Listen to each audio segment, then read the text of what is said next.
Salam Bapak Ibu Saudara yang dikasihi Tuhan. Eh, Kembali kita mau belajar tentang firman melalui renungan. Dan Bapak Ibu juga bisa menyiapkan alat tulis untuk mencatat, karena memang ada beberapa ayat-ayat untuk yang menjadi penjelasan. Dan mungkin juga bisa didengar ulang, dan nanti sekalian yang sudah dicatat bisa dipelajari lagi. Nah, saat ini kita belajar tentang agungnya kenaikan Yesus. Mari kita siapkan untuk firman ini. Kita buka di dalam Efesus yang keempat ayat 8 sampai 10. Efesus yang keempat ayat 8 sampai 10. Akan saya bacakan.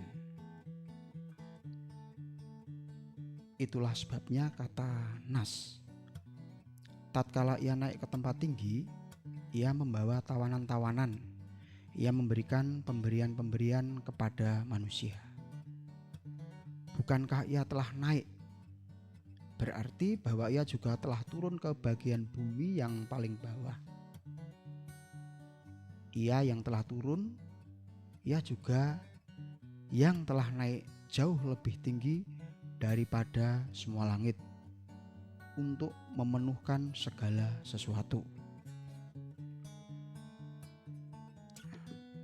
Umat Tuhan belum menerima pemberian karena belum hidup dalam kehendak Tuhan. Umat Tuhan tidak ada hasrat, kerinduan mencari pemberian Tuhan yang luar biasa, karena yang dikejar hanya yang lahiriah saja. Nah, kalau menggunakan istilah lalat,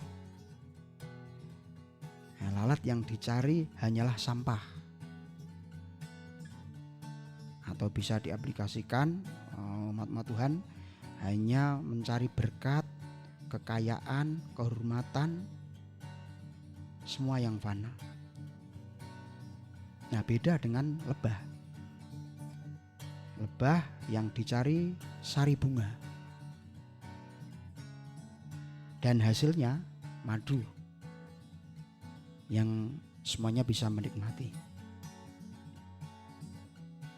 Akibat umat yang dikejar berkat lahiriah, maka hanya tahu apa yang Tuhan janjikan, tetapi tidak menerimanya. Sebab pemberian yang luar biasa hanya bisa didapat kalau umat Tuhan hidup dalam kehendak-Nya dan dipenuhi Roh Kudus. Nah, gambaran kedewasaan rohani seperti yang sering kita dengar melalui khotbah di gereja. Jadi kekristenan digambarkan seperti kemah tabernakel. Ada yang Kristen halaman, Kristen ruang maha suci, ruang suci, ruang maha suci. Demikian Daud saat mengalami proses dalam hidupnya, sedih ketika melihat Imam Ahimelech sekeluarga dibantai Raja Saul.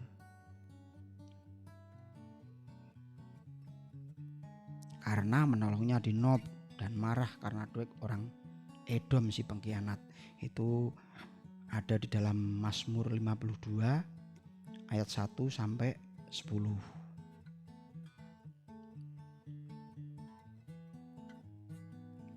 Di ayat yang ke-10 Daud sadar siapa dirinya, menggambarkan pohon zaitun, yakni pohon zaitun yang tahan uji, bisa hidup di tanah apapun, bisa di gunung, di tepi pantai sekalipun.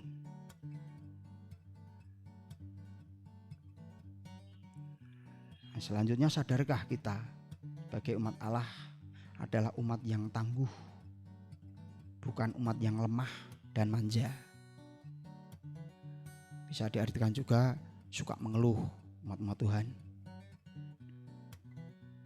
Tuhan tahu bagaimana mental kebanyakan umatnya. Itulah sebabnya sebelum naik ke surga memberi pesan agar menantikan janjinya, menerima baptisan Roh Kudus yang jadi penolong, penuntun sampai dewasa rohani, seperti yang diungkapkan tadi, seperti pohon zaitun. Dan akhirnya baru bisa dipercaya pemberian yang berkualitas surgawi, dan hidupnya bisa memuliakan namanya. Itu ada di dalam Roma 8 ayat 30. Roma 8 ayat 30. Dan mereka yang ditentukannya dari semula, mereka itu juga dipanggilnya. Dan mereka yang dipanggilnya, mereka itu juga dibenarkannya. Dan mereka yang dibenarkannya, mereka itu juga dimuliakannya.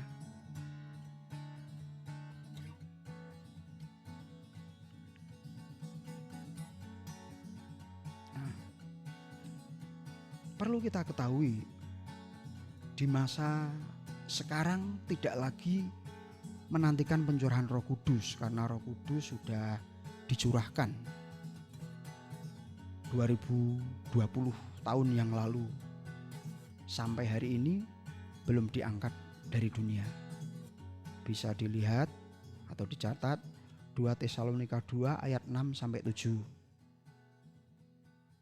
Sekarang Tuhan menunggu kita, mempersilahkan untuk memimpin kita. Roma 8 ayat 14. Ya. Roma 8 ayat yang ke-14.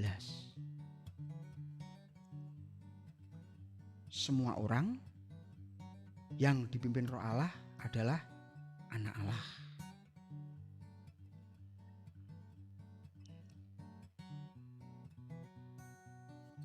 Tuhan menunggu, artinya mempersilahkan untuk memimpin kita tadi yang ada di Roma. Artinya mengalami baptisan Roh Kudus sama dengan dibaptis dalam air, yaitu tenggelam dalam hadiratnya. Sampai kaki tidak menginjak bumi atau tidak terikat dagingnya lagi. Itu ada di dalam Yeskiel 47 ayat 1 sampai 9. Selanjutnya dipenuhi Roh Kudus tergantung sikap hati memuja, menyembahnya dengan sungguh-sungguh dan minta benar-benar memimpin hidupnya. Roh Kudus sudah ada dalam orang percaya, tapi baru menerangi. Selama belum mengizinkan memimpin hidupnya, maka ia belum dipenuhi Roh Kudus. Sebab akunya masih menjadi raja.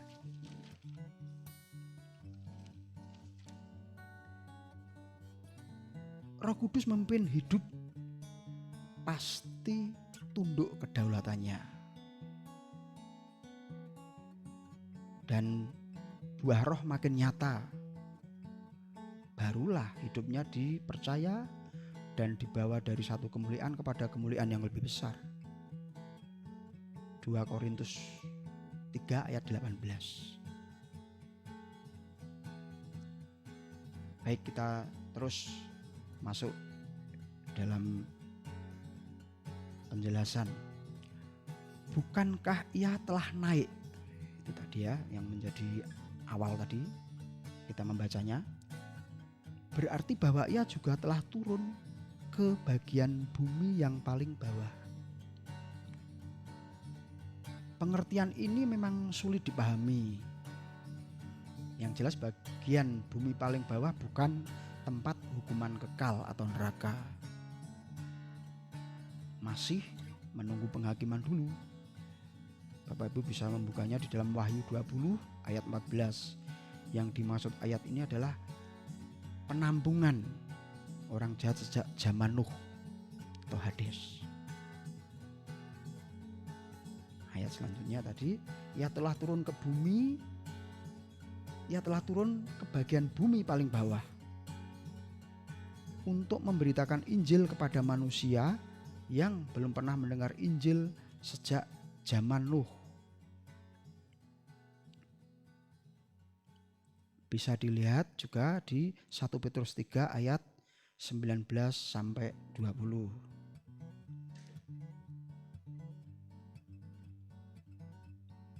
Saat kematian Yesus, tirai bait suci terkoyak. Dan akhirnya hubungan manusia dengan Tuhan yang terbatas itu di masa perjanjian lama hanya imam besar yang boleh masuk ruang maha suci. Tapi telah diselesaikan Yesus dengan kematian dan kebangkitannya. Ada di dalam Efesus 2 ayat 13 sampai 15. Bangkitlah roh orang kudus dari kubur. Kemudian naik ke surga bersamaan kebangkitannya. Di Matius 27 ayat 51 sampai 53. Matius 27 51 sampai 53. Peristiwa itu sebagai simbol kematian dan kebangkitannya telah mengalahkan maut. Kebangkitan di sini beda dengan kebangkitan saat kedatangan kali kedua, di mana ada kebangkitan orang mati lebih dulu, baru kemudian kita yang masih hidup. 1 Tesalonika 4 ayat 13 sampai 18. Walau sulit dipahami, tapi kita melihat kematiannya berdampak pertobatan. Pertobatan diantaranya adalah pemimpin pasukan Romawi. Diantaranya itu semua bisa dilihat di dalam Matius 27 ayat 54.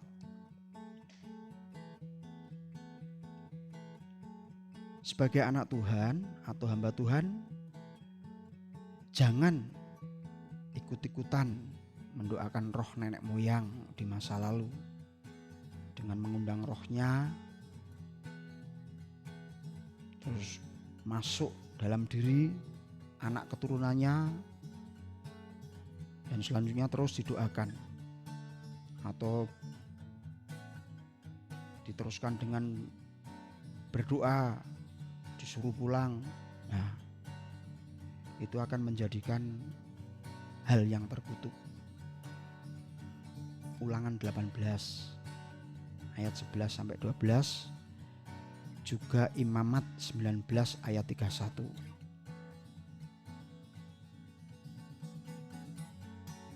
Atau menggunakan peristiwa Raja Saul bertanya kepada perempuan di Endor,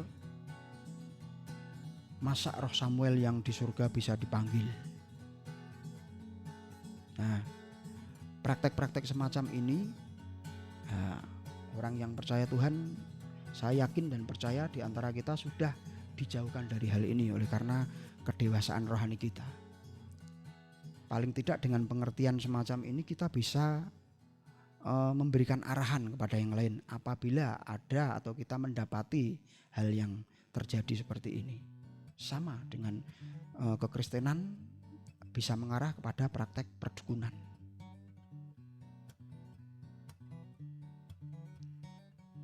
Mendoakan roh nenek moyang juga bertentangan dengan perumpamaan Tuhan Yesus mengenai Lazarus dan orang kaya, karena ada jurang yang tidak terseberangi antara Hades dengan di surga. Kata Abraham, kalau tidak percaya ajaran kitab para nabi, maka orang mati bangkit pun tetap tidak akan percaya karena kedegilan hati manusia. Nah, itu ditulis di dalam Lukas 16 ayat 16-31. Nah, demikian renungan singkat tentang sujud di altarnya. Bapak Ibu bisa menyiapkan atau menyanyikan lagu Roh Kudus Kau hadir di sini. Nyanyikan dengan sungguh dari dasar hati. Roh Kudus Kau hadir di sini. Ajak seluruh keluarga atau siapapun yang mendampingi, minta dengan rendah hati Roh Kudus memimpin keluarga. Tuhan Yesus memberkati. Amin.